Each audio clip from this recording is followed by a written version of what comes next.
Le plus important, c'est pas de chercher à avoir des résultats. Le plus important, c'est d'acquérir les compétences nécessaires. Donne-moi un conseil pour quelqu'un qui a une boutique en ligne. Il y a plusieurs choses que je voudrais dire, mais vraiment un truc qui est très important que je vois pas beaucoup de monde faire, c'est qu'il ne faut pas dépendre simplement d'une plateforme. Parce que si tu dépends que d'une plateforme pour acquérir tes clients et que tu te fais bloquer, tu n'as plus du tout de trafic qui vient sur ta boutique, tu n'as plus du tout de visiteurs et c'est là que ta boutique, elle s'écroule. Il faut faire des pubs et profiter de toutes les plateformes. Il faut acquérir le plus de données possible, acquérir le plus d'emails, de SMS pour avoir une base de données importante pour faire revenir du trafic et faire revenir des visiteurs constamment sur la boutique. Et que si même il y a une plateforme qui nous bloque, on a toujours toutes les autres plateformes qui font revenir du monde sur notre boutique. Alors il y a beaucoup de manières de faire venir des gens. Si on parle de paid traffic, c'est-à-dire le trafic payant, quand on fait des pubs avec Google, YouTube, Facebook, Instagram, TikTok, Snapchat, Bing, toutes ces plateformes qui sont payantes sur lesquelles on peut faire des publicités. Combien de temps dois-je consacrer pour espérer avoir des résultats? Tu peux avoir des résultats très rapidement, mais ça ne veut pas dire que tu vas en avoir des résultats sur le long terme. Le plus important, c'est pas de chercher à avoir des résultats. Le plus important, c'est d'acquérir les compétences nécessaires parce que c'est ces compétences qui vont être la fondation de ton business. Et si tu acquiers ces compétences de la bonne manière, tu peux avoir des résultats sur le long terme, ce qui est bien plus important que d'avoir des résultats très rapidement ce mois-ci parce que tu es tombé sur un produit chaud, mais après, tu n'as pas les compétences nécessaires pour savoir comment faire du scaling ou pouvoir continuer à faire de l'argent sur du long terme et construire un business et une brand. Et donc, par rapport au temps déterminé, tu n'as pas besoin de passer des heures et des heures dessus. Du moment que tu es consistant, si tu passes 30 minutes dessus tous les jours, ça suffit largement. Mais ce qui va se passer, c'est qu'une fois que tu vas commencer à acquérir de plus en plus de compétences, une fois que tu vas commencer à avoir un petit peu de résultats, tu vas te rendre compte de l'opportunité qui se présente avec l'e-commerce et le business en ligne et forcément, tu vas t'investir de plus en plus. Ça va faire comme un effet boule de neige. Donc, au début, quand tu commences, 30 minutes, 1 heure par jour, c'est suffisant. Le plus important, c'est que tu essayes de construire ce qu'on appelle du momentum et que tu restes consistant et que tu travailles dessus tout le temps. Si tu es nouveau sur cette chaîne, laisse-moi 1 minute pour me présenter. Je m'appelle Cyril Ortega. Je suis un entrepreneur. J'ai créé plusieurs compagnies en ligne qui ont généré plusieurs millions de dollars. J'enseigne maintenant le business en ligne, l'e-commerce et le marketing digital à travers ma chaîne sur YouTube et mon académie Ortega Digital dans lequel je suis le fondateur et le CEO. On enseigne exactement comment gagner de l'argent avec seulement un ordinateur, une connexion Internet depuis n'importe où dans le monde ou depuis le confort de chez soi. Si c'est quelque chose qui t'intéresse un petit peu plus, tu peux cliquer sur un des liens en dessous de cette vidéo et tu verras plein de ressources gratuites. N'oublie pas de t'abonner. Je vais essayer de mon côté de t'amener le plus de valeur possible à travers toutes mes vidéos. Combien d'argent dois-je dépenser au départ quand je commence? Si tu te lances dans l'e-commerce et plus précisément dans le dropshipping et le print on demand, je conseille d'avoir à peu près 500 à 1000 dollars de côté pour les 3 premiers mois pour te lancer. Ça te permettra de payer ton forfait avec ta boutique Shopify, quelques applications, mais surtout 99% de ton budget sera tes publicités à travers les réseaux sociaux pour faire venir des clients sur ta boutique et qu'ils achètent.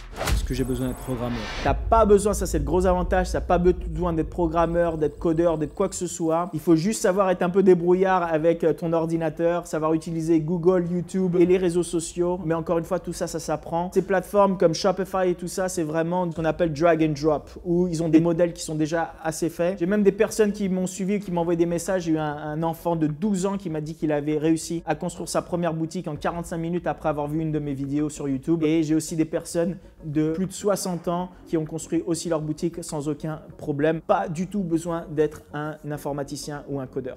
Est-ce que j'ai besoin de m'y connaître beaucoup en marketing? Quand j'ai commencé, je connaissais rien. Tu n'as pas besoin de t'y connaître en marketing. Si tu suis quelqu'un qui a déjà des cours et qui a une stratégie, tu as juste à suivre ses instructions comme dans mes programmes, dans mes formations. Je t'explique tout de A à Z et je t'amène vraiment de débutant jusqu'à expert. Tu n'as pas besoin d'avoir fait des études de marketing, mais il faut que tu t'instruives dessus. Il faut que tu passes du temps à l'apprendre parce que c'est une toute nouvelle langue. Pour les gens qui parlent les 2 langues, tu ferais une boutique en français, en anglais ou les 2 langues? Toujours une seule langue. Tu peux te concentrer sur le marché francophone ou le marché anglophone, faire une boutique complètement en français ou complètement en anglais, ça dépend de toi. Ce que je te dirais, c'est que ne fais pas une boutique en anglais si tu ne maîtrises pas l'anglais aussi bien que le français ou à 100%, que tu ne vas pas faire des fautes d'orthographe partout à droite et à gauche. Il faut vraiment maîtriser la langue si tu vas faire une boutique dans cette langue. Maintenant, le marché francophone est très très grand. La plupart des personnes pensent qu'il faut juste se lancer en anglais parce parce qu'il va y avoir un bien plus gros marché. Et c'est vrai, le marché anglophone est plus grand, c'est le plus grand au monde. Donc tu peux le vendre à beaucoup plus de personnes. Mais le marché francophone est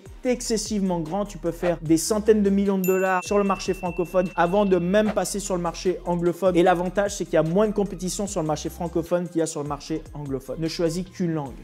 Il faut absolument ne choisir qu'une langue. Je ne conseillerais à personne qui fait en dessous de 10 millions de dollars par an avec sa boutique de prendre plusieurs langues à l'intérieur de sa boutique.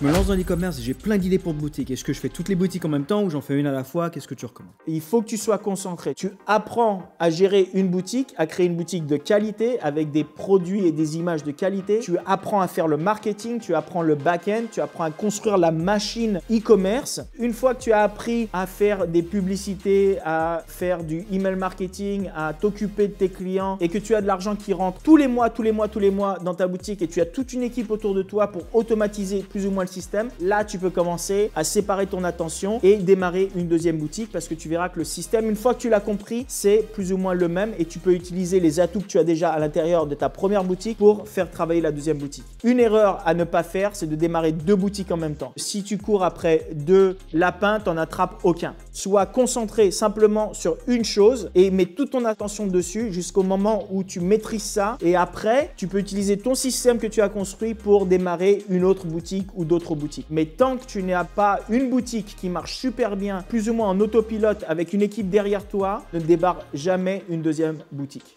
Ok, j'ai vraiment peur de quitter mon boulot pour me lancer là-dedans. C'est tout à fait normal et la première chose que tu devrais faire, c'est que tu ne devrais absolument pas quitter ton boulot. Tu devrais commencer ça en parallèle de ton boulot. Le but, c'est d'arriver au point où les revenus que tu gagnes avec l'e-commerce, ça peut être ton boulot à plein temps. Mais c'est pas comme ça que tu vas commencer. C'est la même chose pour moi, c'est la même chose pour la plupart des membres de mes formations et de mes programmes de coaching. C'est qu'ils commencent en parallèle de leur travail et ils utilisent l'argent qu'ils ont de leur boulot et qu'ils gagnent tous les mois pour payer leurs frais et avoir un petit peu d'argent de côté qu'ils investissent dans leur business e-commerce. Et ensuite, quand ton business il a vraiment explosé et que tu as de l'argent qui rentre tout le temps, là tu peux laisser tomber ton boulot et aller à fond et te concentrer sur ta boutique e-commerce. Mais ne laisse pas tomber ton boulot avant que ta boutique e-commerce ne fasse des ventes régulièrement et t'apporte de l'argent tous les mois.